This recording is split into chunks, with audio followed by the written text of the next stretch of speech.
Assalamualaikum warahmatullahi wabarakatuh.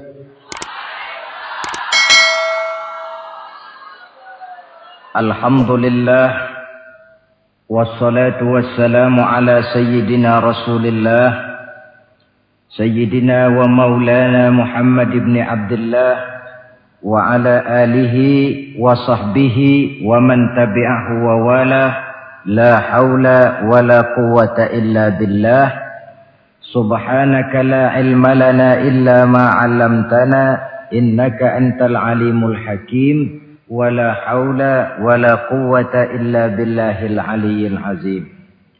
Saudara-saudara hadirin yang berbahagia, salah satu nikmat yang diberikan Allah kepada kita di dalam kehidupan ini ialah bahwa Allah Subhanahu wa ta'ala telah menciptakan segala sesuatu serba berpasang-pasangan. Dalam surah Yasin ayat 36 dijelaskan, Subhanallazi khalaqal azwaja kullaha mimma tumbitul ard wa min anfusihim wa mimma la ya'lamun. Maha suci Allah yang telah menciptakan segala sesuatu itu serba berpasang-pasangan. Dari apa yang tumbuh di permukaan bumi, apa yang ada di dalam diri mereka sendiri, dan apa-apa yang mereka tidak mengetahuinya. Demikianlah kita lihat siang berhadapan dengan malam, benar berhadapan dengan salah, dan laki-laki berhadapan dengan perempuan.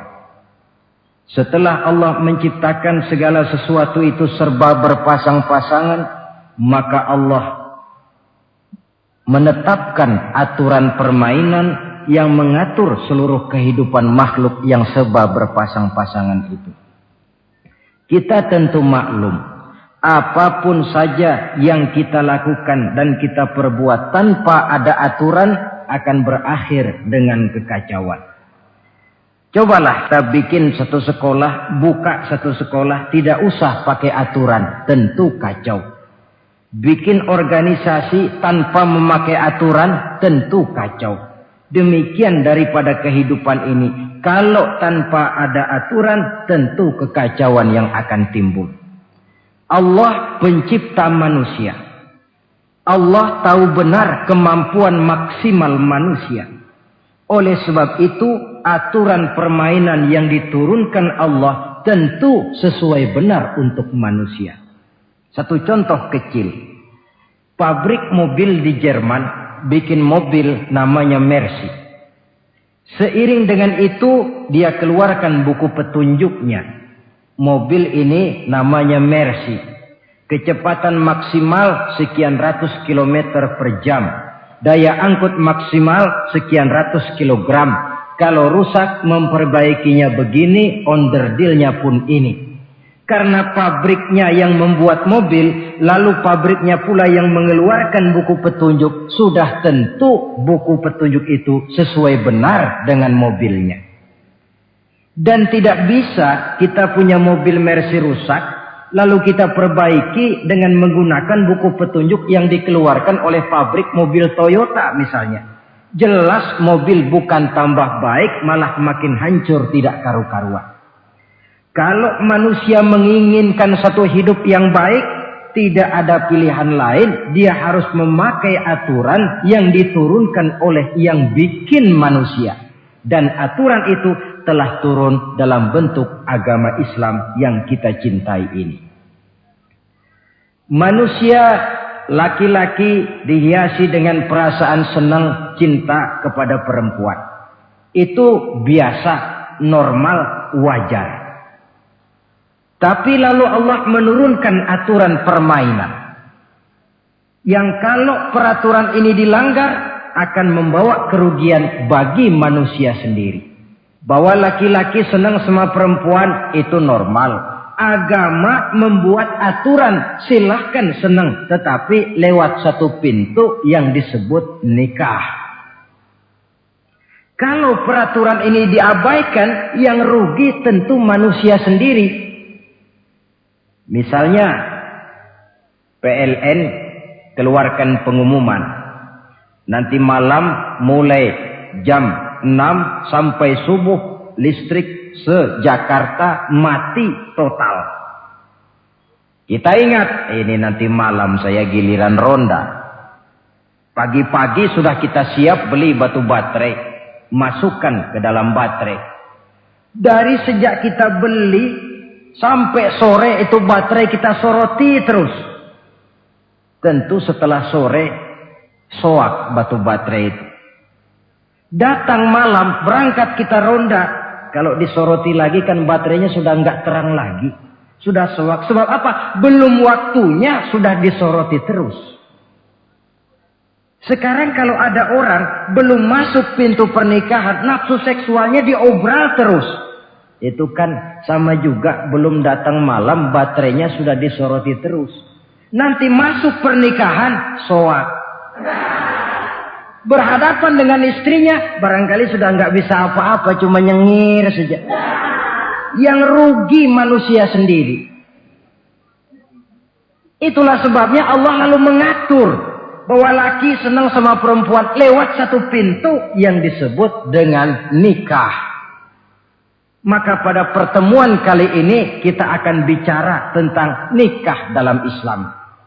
Saya bagi kepada 3 masalah pokok saja. Pertama, pengertian dan kedudukan nikah menurut Islam. Yang kedua, motivasi pernikahan.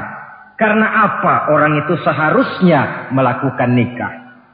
Dan yang ketiga, membina rumah tangga bahagia menurut contoh Rasulullah Sallallahu Alaihi Wasallam. Hadirin yang saya hormati, kita mulai dengan yang pertama, pengertian nikah. Dalam kehidupan sehari-hari ada 2 kata yang sering kita gunakan, kawin dan nikah. Kalimat kawin kelihatannya dipergunakan oleh semua makhluk hidup. Lain dengan nikah, ini hanya digunakan khusus untuk manusia muslim. Makanya kita sering dengar orang bilang kucing kawin, ayam kawin, kambing kawin, dan belum pernah kita dengar ada ayam nikah atau kucing nikah. Sebab apa? Nikah ini cuma dipakai oleh makhluk bernama manusia yang muslim. Apa pengertian nikah? Seorang tokoh Abi Yahya Zakaria Al-Ansari di dalam kitab Fathul Wahhabnya menjelaskan an-nikahu aqdun yatadammanu ibahatal wat'i bilafzi inkahin au nahwihi. Nikah adalah akad, yaitu ijab dan qabul. Yang akad ini menjamin dibolehkannya pergaulan bebas antara laki-laki dan perempuan. Jadi kalau sementara anak muda kita beranggapan bagaimana Islam ini kolot, masa laki-laki tidak boleh bergaul dengan perempuan, itu anggapan salah. Islam bukan saja tidak melarang, malah menganjurkan laki-laki bergaul dengan perempuan sebebas-bebasnya, sepanjang pergaulan itu bisa dipertanggungjawabkan baik menurut hukum negara, lebih-lebih menurut hukum agama. Coba orang kalau sudah akad, sudah ijab qabul, ada saksi, ada wali, selesai itu dia masuk ke dalam kamar berdua, bergaul di situ sebebas-bebasnya, itu saya kira 100% halal. Tidak perlu lagi orang curiga, tidak perlu lagi sembunyi-sembunyi. Kenapa? Ini bentuk pergaulan yang bisa dipertanggungjawabkan. Kalau tidak, dengan dalih new morality, kebudayaan modern, lalu melakukan yang disebut free love, free sex, Samen liven, hidup bersama tanpa nikah alias kumpul kebo. Dan saya kira itu kebo cuma mewakili saja. Artinya begitulah kalau binatang itu kumpul. Sebab kumpul kucing pun saya kira begitu, kumpul ayam pun begitu. Kebo cuma mewakili binatang. dalam kalimat itu. Tengoklah berapa banyak sudah bayi-bayi yang lahir ke dunia ini tanpa tahu kemana dia harus memanggil bapak. Berapa banyak gadis-gadis bergelimpangan jadi korban dari orang-orang yang tidak bertanggung jawab. Itu semua merupakan ironi. Maka menjauhkan manusia dari aturan agama pada hakikatnya sama dengan usaha membinatangkan manusia. Bahkan kalau manusia sudah jauh dari aturan agama, sanggup berbuat lebih buas daripada binatang.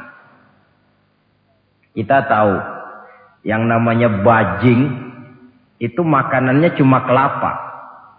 Tapi bajingan itu bukan cuma kelapa, kabel telepon doyan kok bajingan itu.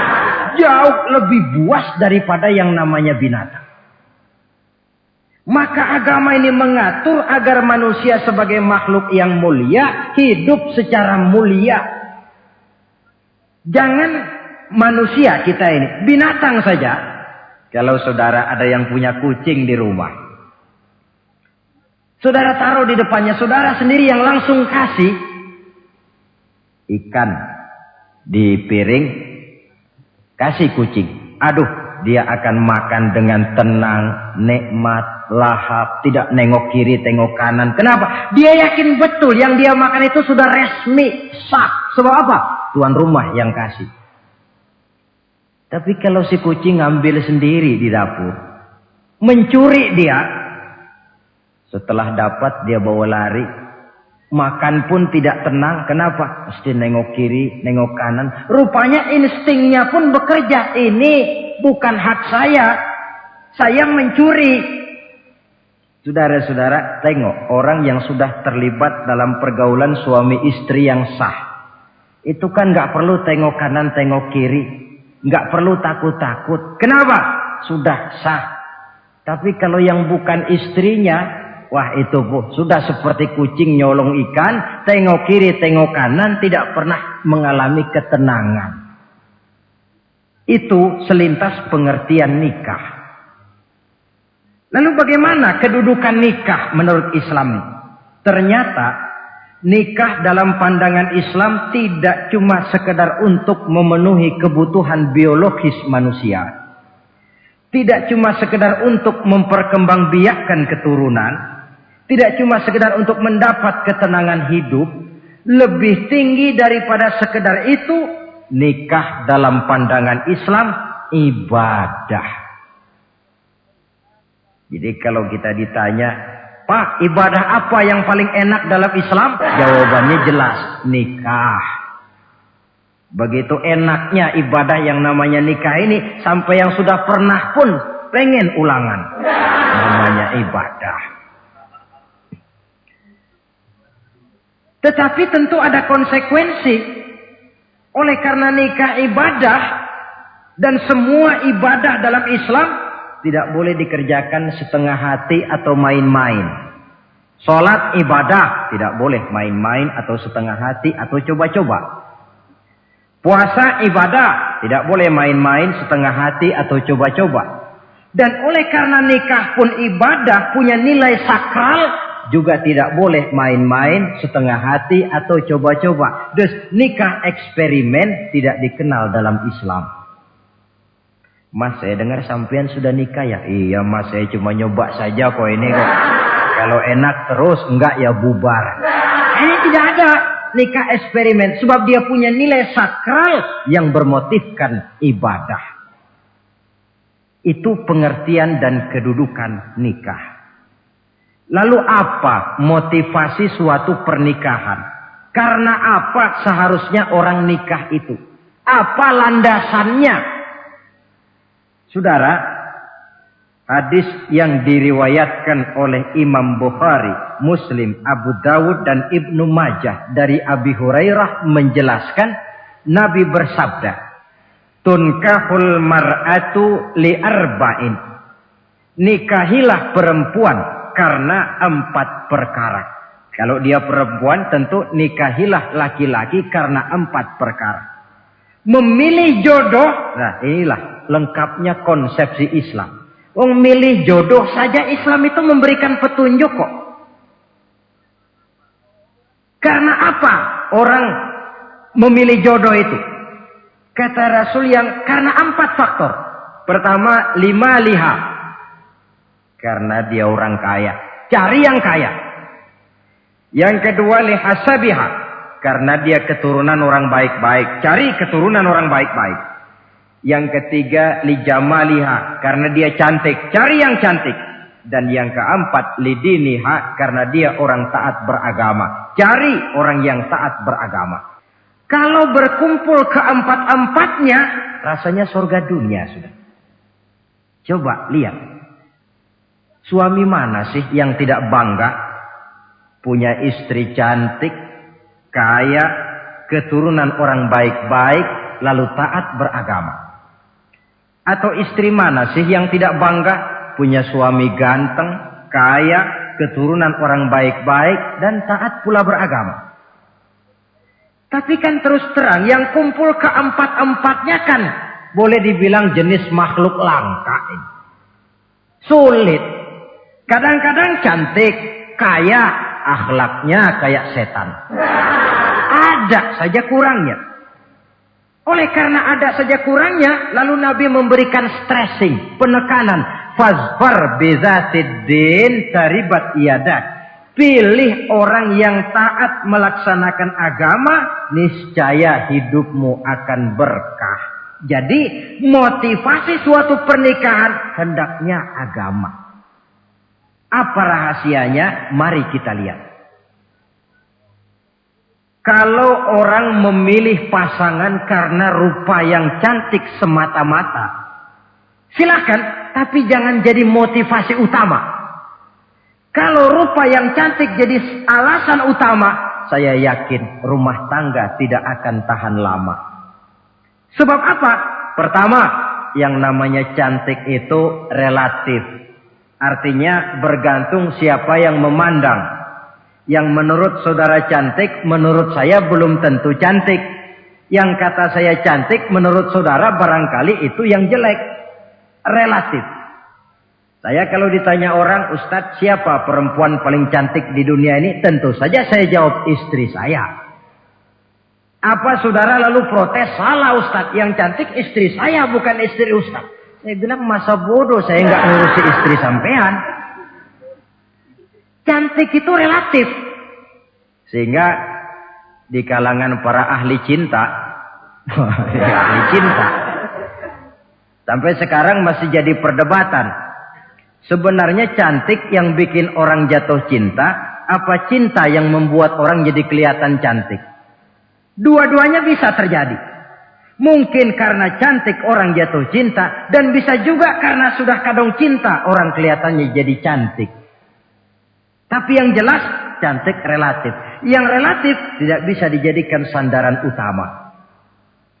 Yang kedua, yang namanya cantik itu temporer. Artinya berubah oleh pergeseran masa dan pertukaran waktu. Sekarang dia cantik, of course.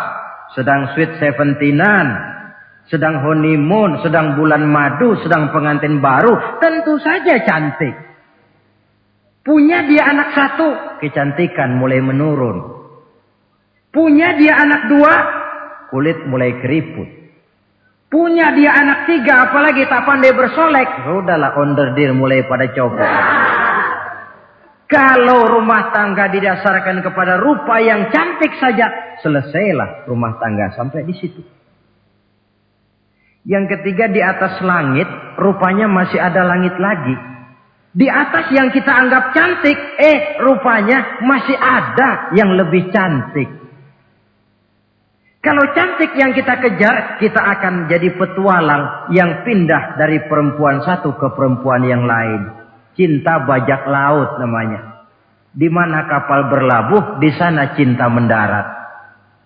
Saudara hadirin yang saya hormati, padahal sate dengan singkong itu kan bedanya cuma di tenggorokan.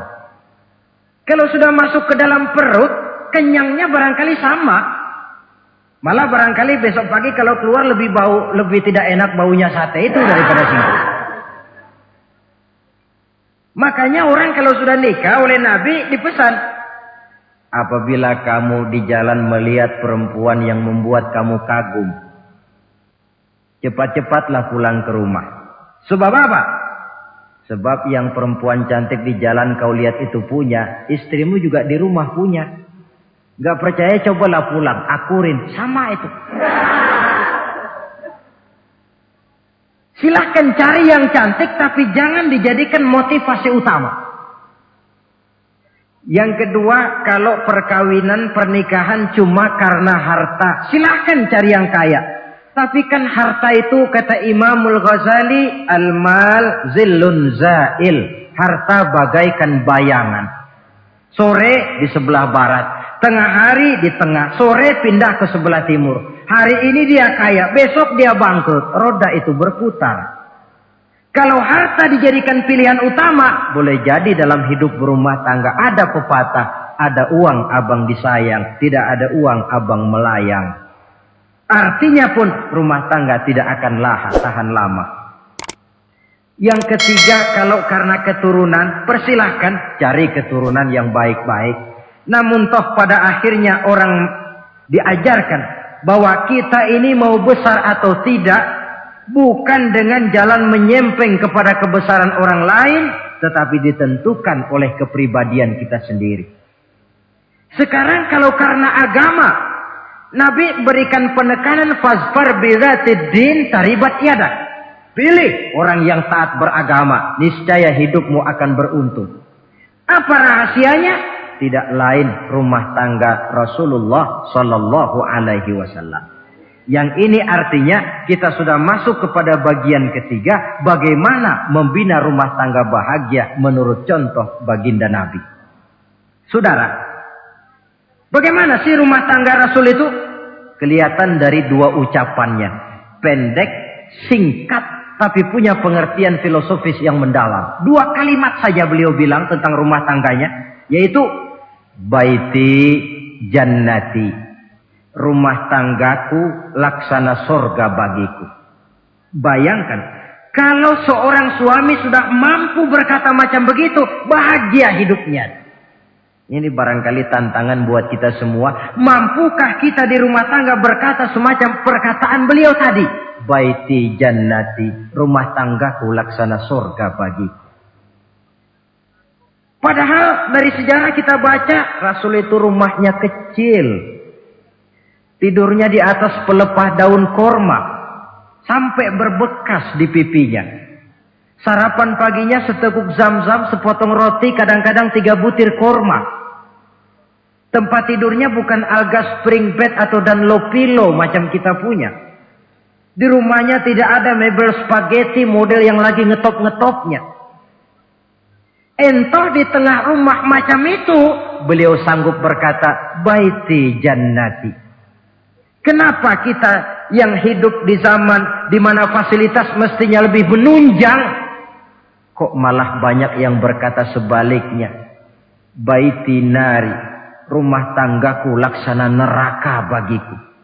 Padahal dilihat dari segi materi, rumahnya bertingkat, mobilnya serba berkilat, uangnya banyak berlipat-lipat, istri pun cantik memikat, kadangkala boleh jadi jumlahnya 4. Tapi tiap hari kiamat. Kenapa ini? Marilah kita lihat. Ternyata rumah tangga Rasul itu motivasinya tidak lain agama. Agama menuntun suami dan istri masing-masing untuk tahu kewajiban dan tahu haknya. Kalau kewajiban sudah dilaksanakan, lalu hak diberikan, akan timbul pengertian, understanding. Kalau sudah ada saling pengertian, akan timbul ketenangan, feeling of security. Dan ketenangan tangga utama untuk mencapai yang disebut bahagia. Itu sebabnya hakikatnya membicarakan rumah tangga yang berdasarkan agama tidak lain adalah bagaimana seharusnya seorang suami melaksanakan kewajibannya dan seorang istri melaksanakan tugasnya. Artinya kewajiban suami itu apa? Kewajiban istri itu apa? Kewajiban istri hak suami, kewajiban suami hak untuk istrinya menurut tuntunan dan tuntutan agama.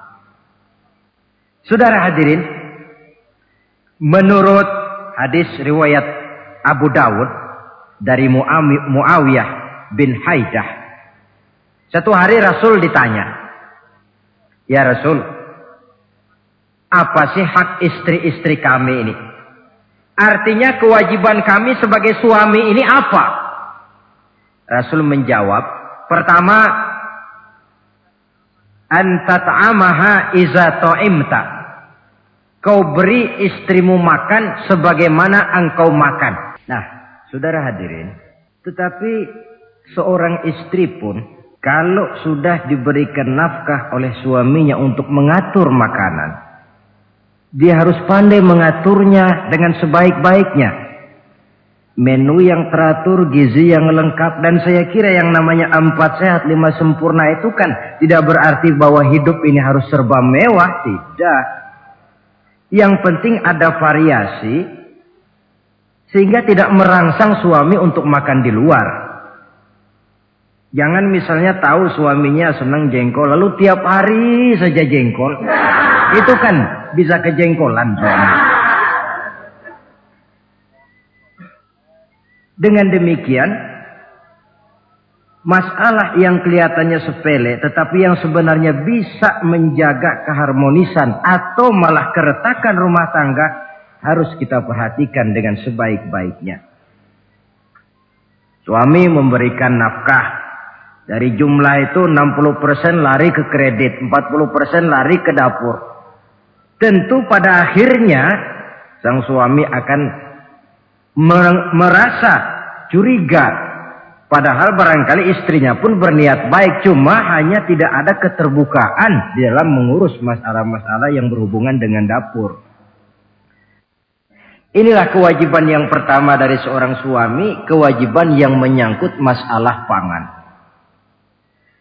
Lalu yang kedua, wataksuwaha izaktasaita. Engkau beri istrimu pakaian sebagaimana engkau berpakaian. Suami yang adil, pakaian yang dia pakai sama harganya dengan yang dibelikan untuk istrinya. Kecuali tentu kalau istrinya ridho. Zalim seorang suami, jikalau untuk dia misalnya dia beli pakaian yang mahal-mahal, jasnya dia pakai Switzerland wool, sarungnya Samarinda. Kalau dia pakai sepatu, belilah sepatunya. Sementara istrinya cuma pakai kain belacu saja. Kenapa mesti begitu? Sebab, saudara hadirin, istri kita sebenarnya adalah bagian daripada hidup kita. Baik dia dilihat orang, baik juga kita disebut orang. Jelek dia dipandang orang, tentu jelek juga nama kita disebut orang. Apalagi hidup bermasyarakat, kadang-kadang mulut usil itu kan sudah banyak macam ragamnya. Nah, itu siapa sih perempuan yang jalan? Kenapa? Itu pakaian yang tidak dipakai sih tidak mahal, cuma pakaiannya serasi, pantas, enak dilihat. Oh, terang saja dia kan istrinya si Meun. Nah, Meun yang sedang tidur barangkali tidak tahu apa-apa mendapat sebutan baik. Cobalah kalau istri kita semaunya saja, orang akan bilang, ah itu perempuan, kenapa? Saya gerah ngelihatnya. Mau ke pasar cuma pakai kutang saja. Tentu suami pun akan mendapat sebutan yang tidak baik. Cuma sang istri kalau sudah dibelikan pakaian oleh suami, termasuk alat-alat kecantikan di dalamnya, pakaian itu tentu dipakai, niat pertama adalah untuk menyenangkan hati suami. Seorang istri yang memakai bedak untuk menyenangkan suami, misalnya tiap polesan bedak ada pahalanya. Dia pakai lipstik untuk menyenangkan hati suaminya, tiap goresan lipstik ada pahalanya, bernilai ibadah. Ini kewajiban yang kedua. Yang ketiga, wala tadribil wajha. Kalau marah, jangan memukul muka. Maksudnya apa ini? Kewajiban memberikan perlindungan.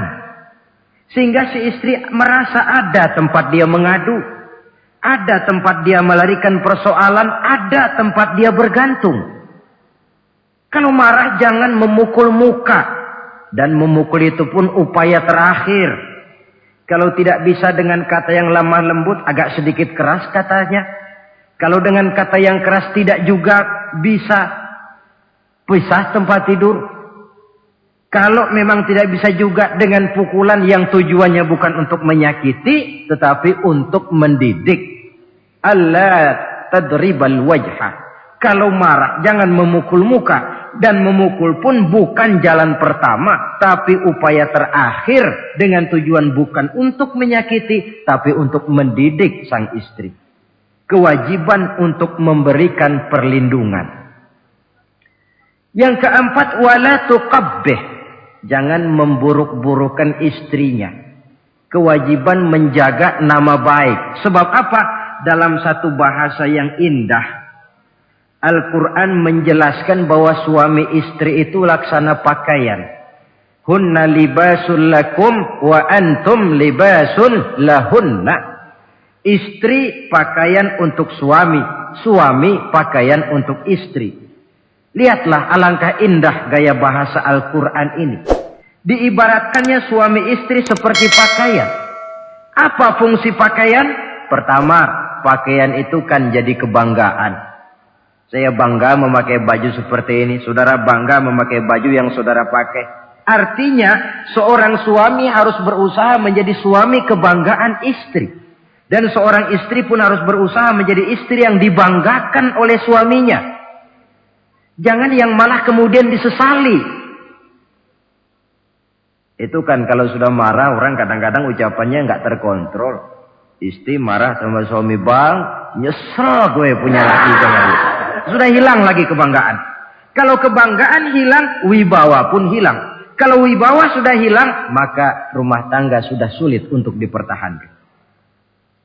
Yang kedua, yang namanya pakaian itu kan menutup aurat. Itu tujuan pakaian yang terpenting.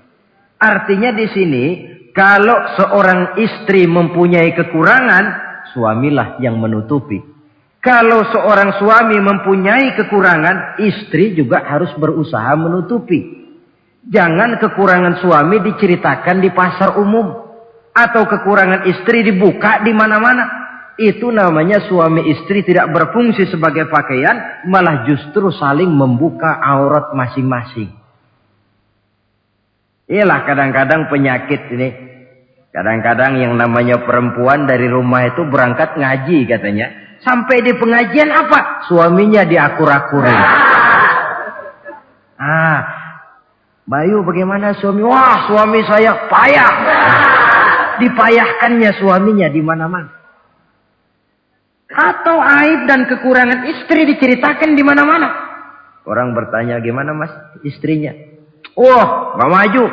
Loh, kenapa istrimu kan cantik? Iya, soal cantik sih iya, tapi tidurnya kok ngiler ini. Nah, ini kan gak perlu yang macam begini ini. Tidak bisa menjaga apa yang disebut security informasi. Fungsi pakaian sebagai suami istri tidak berjalan di dalamnya. Saling menjaga kehormatan diri. Ini yang keempat. Yang kelima, wala tahjur illa fil bait. Jangan berpisah dari istri kecuali di rumah. Maksudnya begini. Kalau satu hari seorang istri suami marah kepada istrinya, tidak usah istri itu disuruh pulang ke rumah orang tuanya, ke rumah mertua lalu diusir. Tidak. Cukup pisah tempat tidur saja. Ini maknanya wala tahjur illa fil baiti. Umpamanya, dek malam ini saya sedang tidak enak pikiran. Kau tidur di kamar belakang lah, saya kamar depan. Cukup pisah tempat tidur saja. Tidak perlu istri dipulangkan ke rumah orang tuanya. Nanti umpamanya tengah malam turun hujan, udara dingin, pikiran berubah, berasa perlu. Kan tinggal manggil. Tidak jauh secara psikologis ajaran semacam ini bisa kita terima. Saudara hadirin yang saya hormati. Ini pada prinsipnya kewajiban seorang suami. Kewajiban yang menyangkut masalah pangan, sandang, perlindungan, memelihara kehormatan, dan menjaga ketenangan di rumah tangga dengan menyelesaikan persoalan rumah tangga itu secara intern. Jangan belum apa-apa sudah mertua diundang, orang tua dibon. Persoalan belum tentu selesai, tapi masalah sudah meluas. Cobalah kita selesaikan intern dulu. Kalau kemudian ternyata dianggap perlu mengundang orang tua, mertua, keluarga, baru kita upayakan ke arah itu. Ini kewajiban suami dan ini merupakan hak istri. Lalu bagaimana kewajiban istri sekarang ini? Istri kewajibannya merupakan hak untuk suami. Saudara, dari hadis yang diriwayatkan Imam Ibnu Majah dari Ali bin Yazid dari Abi Umamah, Nabi bersabda, "Mastafadal mu'minu ba'da taqwallahi azza wa jalla khairan lahu min zaujatin salihah." Bagi seorang mukmin, sesudah dia mempunyai sifat takwa kepada Allah, tidak ada yang lebih membawa manfaat selain daripada istri yang salihah. Istri solehah itu yang bagaimana? Yang hidup mampu melaksanakan kewajibannya. Apa kewajibannya? Kata Nabi, pertama, in amaroha ata'athu. Kalau diperintah, dia taat. Kewajiban istri yang pertama, taat kepada suaminya. Begitu besar kewajiban taat kepada suami, sampai-sampai Nabi pernah menyatakan, "Lau kuntu amiran ahadan ayyasjuda li ahadin la amartul mar'ata an tasjuda li zawjiha." Kalau saja boleh, kata Nabi, aku memerintahkan manusia sujud kepada sesama manusia, tentu aku perintahkan istri untuk sujud kepada suaminya. Untung saja sujud kepada manusia tidak boleh. Kalau boleh, istri itu disuruh sujud kepada suami. Tentu karena besar hak suami atas dirinya. Yang kedua, ibadah sunnah tidak mendapat izin suami juga bukan saja tidak berpahala, malah berdosa. Umpamanya, pengantin baru, si istri kebetulan santri, malam minggu pesta, besoknya hari Senin. Si istri sudah kadang biasa hidup sebagai santri, hari Senin puasa sunnah. Dia bilang sama suaminya, "Bang, besok saya mau puasa sunnah nih, hari Senin." Kata suaminya, "Kalau kau puasa juga kau kejam. Lalu kau puasa, aku disuruh ngapain?" Tidak diizinkan oleh suami, dia puasa juga. Bukan saja tidak mendapat pahala, malah berdosa. Sampai amalan yang sunnah pun tidak diizinkan oleh suami, berdosa. Apalagi amalan yang mubah. Apalagi amalan yang tidak ada dasar hukumnya, perintahnya. Sepanjang perintah suami tidak untuk maksiat kepada Allah, istri wajib untuk taat. Dalam hadis lain kita temukan Nabi bersabda, "Idza da'ar rajulu imra'atahu ila firashihi." Kalau seorang suami memanggil istrinya ke tempat tidur. Ini bahasa kinayah. Manggil ke tempat tidur kan tentu enggak perlu penjelasan. Masa mau nyambal di tempat tidur kan enggak. Fa'abat. Si istri tidak mau. Lantaran istri tidak mau, suami jengkel. Fabata ghadbana 'alaiha. Sampai dalam jengkelnya tidur. La'anat hal malaikatu hatta tusbiha. Istri macam itu dilaknat, dikutuk oleh malaikat sampai datang waktu pagi. Kewajiban untuk taat. Namun sebaliknya, seorang suami pun jangan mentang-mentang istri wajib taat lalu overacting. Segalanya main tunjuk, segalanya main komando, segalanya main perintah. Sebab contoh yang diberikan oleh Rasul tidak begitu. Rasul kita baca dalam sejarah, menjahit bajunya sendiri, memperbaiki kasutnya sendiri. Artinya yang bisa ya dikerjakan tanpa harus menggantungkan semuanya kepada sang istri. kewajiban untuk taat. Nah, penutup tentang taat ini ada sebuah hadis pula di mana baginda Nabi bersabda, ayyumam ra'atin matat wa zawjuha anha radin dakhalatil jannah. Kalau seorang perempuan meninggal dunia, suaminya ridho kepadanya, maka perempuan itu akan masuk surga. Artinya, kalau seorang istri meninggal, ya dia tukang ngaji, ya tukang sholat, ya suka puasa, ya gemar sodakoh, tapi meninggal suaminya tidak ridho, pintu surga belum dibukakan sampai suaminya ridho kepadanya. Ini menggambarkan tentang besarnya kewajiban taat seorang istri kepada suaminya. Ini kewajiban pertama. Lalu kewajiban yang kedua kata Nabi, wa in nazara ilaiha sarrathu. Kalau dipandang oleh suaminya, dia pandai menggembirakan, menyenangkan hati suaminya. Menjadi istri yang pandai menyenangkan hati suami. Siapa contohnya? Kita lihat misalnya istri Nabi diantaranya Sayyidatuna Khadijah radhiyallahu anha. Ketika Nabi pertama kali menerima wahyu berhadapan dengan malaikat Jibril, beliau kembali ke rumah dengan tubuh gemetar. Setibanya di rumah beliau berkata, "Zammiluni ya Khadijah." Khadijah, selimuti saya. Kenapa bang? Barusan datang malaikat Jibril, dia katakan begini-begini, saya khawatir Khadijah. Khadijah tahu suaminya sedang gelisah. Sebagai istri yang bijak beliau tampil, apa katanya? Kalla ma yukhzikallahu abada. Tidak apa-apa bang, jangan khawatir, Allah tidak akan menyusahkan abang buat selamanya. Ini istri yang pandai menyenangkan hati suami. Suami pulang dagang dari pasar, rugi. Istri tampil. Itulah bang, romantikanya dagang. Masa selamanya saja untung sekali-sekali lah, rugi. Si suami kan tidak terlalu pusing kepalanya. Jangan sudah di pasar rugi, sampai rumah istri pidato, peletar-peletor macam petasan. Dasar suami goblok, dagang saja rugi. Sudahlah di pasar rugi, sampai ke rumah digoblok-goblokin. Itu nanti suami kan bisa kena penyakit yang disebut broken home. Penyakit nggak betah di rumah. Seorang istri kalau suami sudah kena penyakit tidak betah di rumah, itu mesti siap-siap mental untuk dimadu. Nah, jadi kalau tidak dimadu bagaimana? Berusaha bikin betah suami di rumah. Suami pulang kantor jam 2, setengah 2 dandan, kalau perlu setel habis. Kalau perlu kelihatan suami akan datang, bukakan pintu, sambut dengan senyum. Apalagi kalau senyumnya Pepsodent.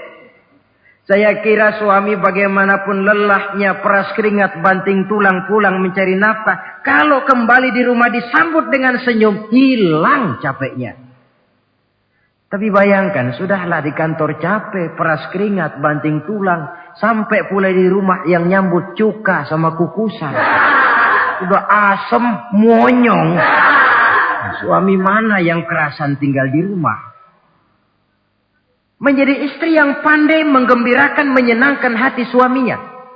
Bahkan diizinkan bohong untuk menyenangkan hati suami. Umpamanya, suami kebetulan habis obyeknya gol. Karena ingin menyenangkan istri, mampir di pasar beli kain batik. Si suami tidak tahu bagaimana kain batik yang bagus, beli saja sembarangan. Sudah kainnya kasar, warnanya norak, harganya yang mestinya murah jadi mahal. Dibawa pakaian itu pula. Istri lihat dan tahu kalau ini batik jelek, norak, kasar, harganya pun murah. Tapi dia ingin menyenangkan hati suaminya. Suaminya tanya, bagaimana dek kain batik ini? Waduh bang, bagus betul kain ini. Pinter benar abang milih warna ini. Emang yang kayak begini ini bang, coba lihat tetangga kita mana ada yang pakai kain kayak begini. Ya memang gak ada, jelek. Suami senang tentu. Lalu kain itu oleh istrinya, ngaji dipakai, keundangan dipakai. Tidur dipakai, masak dipakai, nyuci pun dipakai. Suami makin bangga, wah kain yang saya beliin dipakai terus ini. Lain pula istrinya, dalam hati dia berpikir, biarin deh gue pakai terus biar cepet hancur, nggak ada urusan. Coba kalau waktu itu si istri jujur, dasar laki goblok, beli kain kayak begini, sono pulangin. Nah, mungkin suami yang sudah payah-payah mau menyenangkan hati istrinya malah berbalik pikirannya. Saudara hadirin, ini kelihatannya penting untuk menjaga suasana keharmonisan di dalam kehidupan berumah tangga.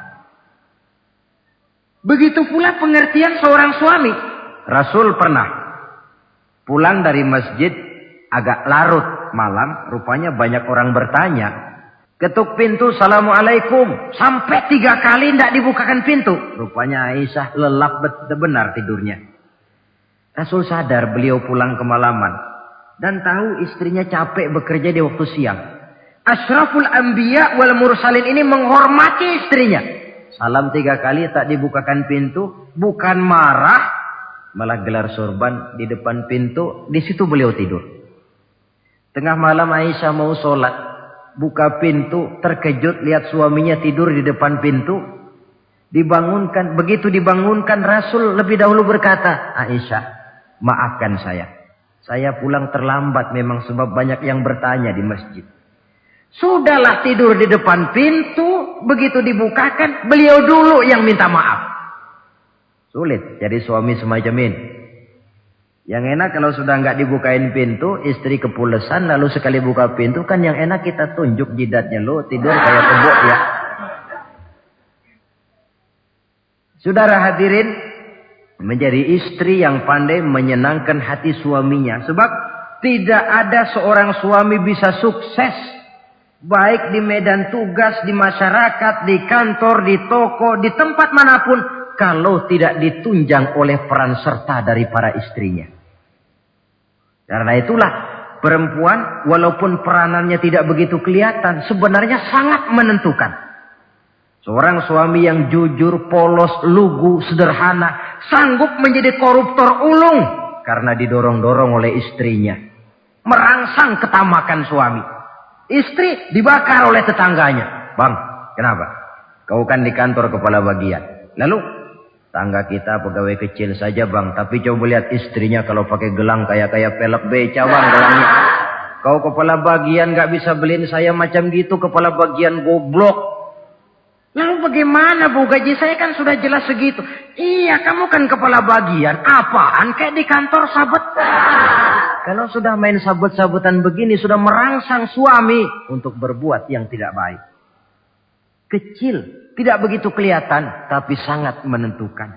Istri yang soleh, yang bisa melaksanakan kewajibannya, yaitu pandai menyenangkan hati suaminya. Ini kewajiban istri yang kedua. Yang ketiga, wa in aqsama alaihi abarrathu.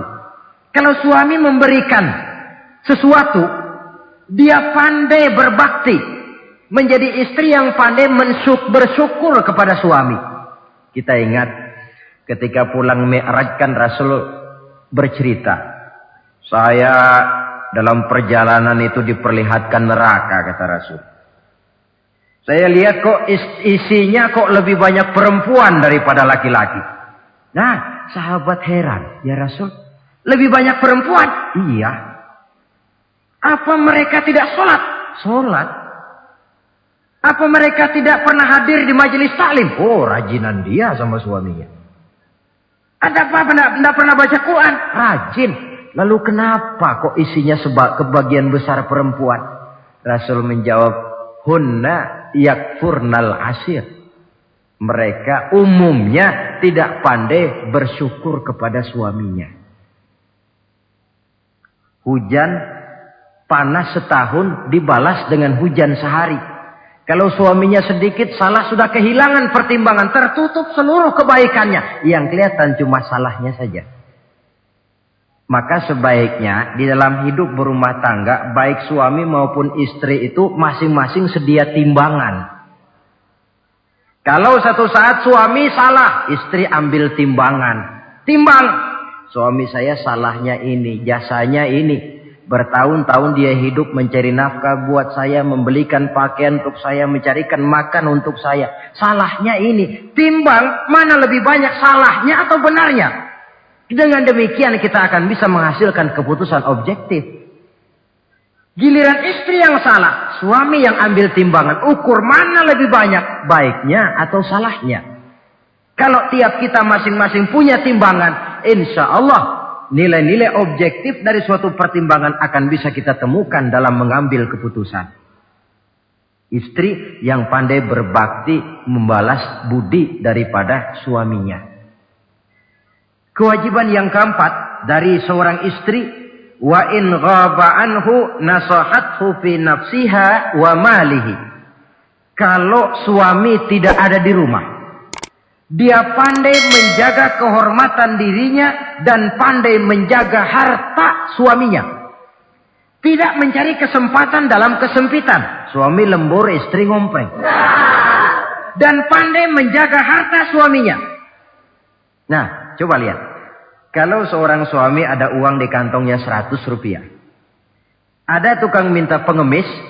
Istri ambilkan saja tanpa izin suaminya uang di kantong suami 100. Dia sedekahkan. Niatnya tentu baik.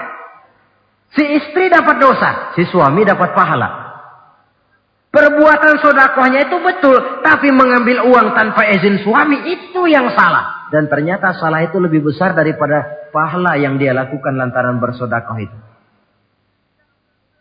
Kalau ini terwujud, maka suasana saling mempercayai akan tumbuh. Kalau sudah saling mempercayai, rasanya akan terwujud kedamaian dan ketenangan. Suami meninggalkan rumah dengan perasaan tenang, istri pun melepas suami dengan perasaan damai, tanpa was-was, tanpa curiga, dan sebagainya. Dan ini modal yang paling utama, mewujudkan saling kepercayaan dalam membina hidup bahagia. Saudara, jadi dengan demikian, kewajiban suami dan kewajiban istri yang merupakan bagian tidak terpisahkan dari bagaimana membina rumah tangga berdasarkan tuntunan agama merupakan hal yang dicontohkan oleh Nabi kita Muhammad sallallahu alaihi wasallam.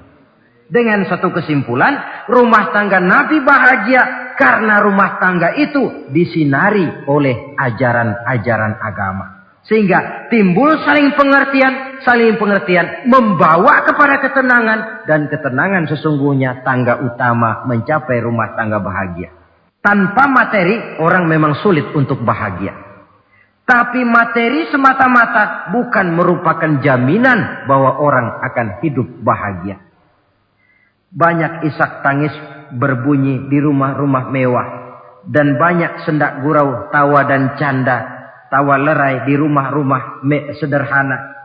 Artinya suka dan duka, sedih dan gembira, susah dan bahagia. Bisa ada di gubuk reot dan bisa juga ada di rumah mewah. Ternyata bukan harta semata-mata yang menopang dan menjamin hidup itu akan bahagia. Tapi satu rumah tangga yang dipancari oleh sinar agama. Di bawah naungan ridho dari Allah subhanahu wa ta'ala. Si istri taat melaksanakan ajaran agama. Suami taat, lalu anak-anak pun hidup dalam suasana yang religius. Dari sana tumbuh pancaran sinar keagamaan. Irama agama mengalun dalam kehidupan rumah tangga kita. Berfungsilah dengan demikian rumah tangga sebagai tempat di mana kita mengamalkan ajaran agama kita. Alangkah nikmat satu rumah tangga. Istri ahli ibadah, suami pun ahli ibadah, anak-anak pun terbiasa oleh lingkungan untuk hidup melaksanakan suatu ibadah. Dan keberhasilan di rumah tangga awal untuk menuju keberhasilan di masyarakat, di tempat tugas, dan di tempat-tempat lainnya.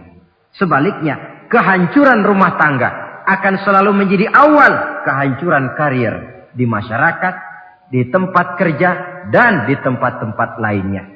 Oleh karena itu, berangkat dari hal semacam inilah, maka kita berkeyakinan rumah tangga yang bahagia ialah rumah tangga yang didasarkan kepada ajaran agama. Sehingga tercapailah kebahagiaan hidup di dunia yang langsung menopang kepada kebahagiaan hidup di akhirat nanti. Nah, inilah pembicaraan kita pada pertemuan kali ini. Dengan harapan, mudah-mudahan dari setiap rumah tangga muslim memancar sinar-sinar agama. menjadi kubu-kubu pertahanan di mana kita menegakkan ajaran agama, dan pada akhirnya nanti akan tercipta masyarakat yang agamis. Terwujudlah ketenangan, kedamaian, dan ketentraman. Mudah-mudahan ada manfaatnya. Lebih kurang mohon maaf. Wabillahi taufiq wal hidayah. Wassalamualaikum warahmatullahi wabarakatuh.